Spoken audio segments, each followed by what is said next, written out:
చాలా సంవత్సరాలుగా ఎప్పుడు డోలీల్లో, ముఖ్యంగా మన అరకు, అల్లూరు సీతారామరాజు జిల్లా ఇలాంటి మన గిరిజన ప్రాంతాల్లో సరైన రహదారులు లేక ఇంకా డోలీల్లో కొంచెం ఇబ్బంది పడుతూ ఉంటారు. రహదారి సౌకర్యం లేదు, డోలీ మోతలు తప్పట్లేదు. గర్భిణీ స్త్రీలకు కానీ ఏదైనా కష్టాల్లో ఉన్నా, ఎనీ అంటువ్యాధులు, కలరా లాంటివి వచ్చినా కానీ ఇవన్నీ చూస్తున్నప్పుడు ఒకటే అనిపించింది, కూటమి ప్రభుత్వం తరఫు నుంచి మనం ఏం చేయగలం?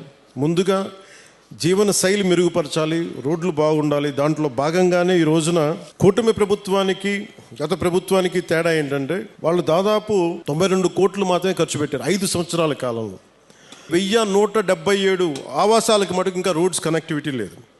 సో వాటిని తీర్చడానికి, ఆ రోడ్లు కనెక్టివిటీని పెంచడానికి అడవి తల్లి బాట కార్యక్రమం కింద చేపట్టబోయే కార్యక్రమంలో 24-25కి 601 పర్టికులర్లీ వల్నరబుల్ ట్రైబల్ గ్రూప్స్ ఆవాసాలకి 1069 కిలోమీటర్ల రోడ్లు కనెక్టివిటీని అందించడానికి 1005 కోట్లతోటి పనులు మంజూరు చేశాం. మిగిలిన ఇంకొక 576 ఆవాసాలకి రోడ్లు కనెక్టివిటీ వచ్చే కాలంలోనే, సమీప కాలంలో దశల వారీగా మేము అభివృద్ధి చేపడతాం. అంటే ఈ టెండర్స్ కూడా ఏదో ఇప్పుడు టెండర్స్ కూడా కాల్ ఫర్ చేశాం.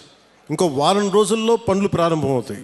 ఏదో మాట్లాడి చెప్పి వెళ్ళిపోవటం కాదు, వారం రోజుల్లో పనులు ప్రారంభమవుతాయి. ప్రభుత్వం మంచి ప్రభుత్వం ఇది.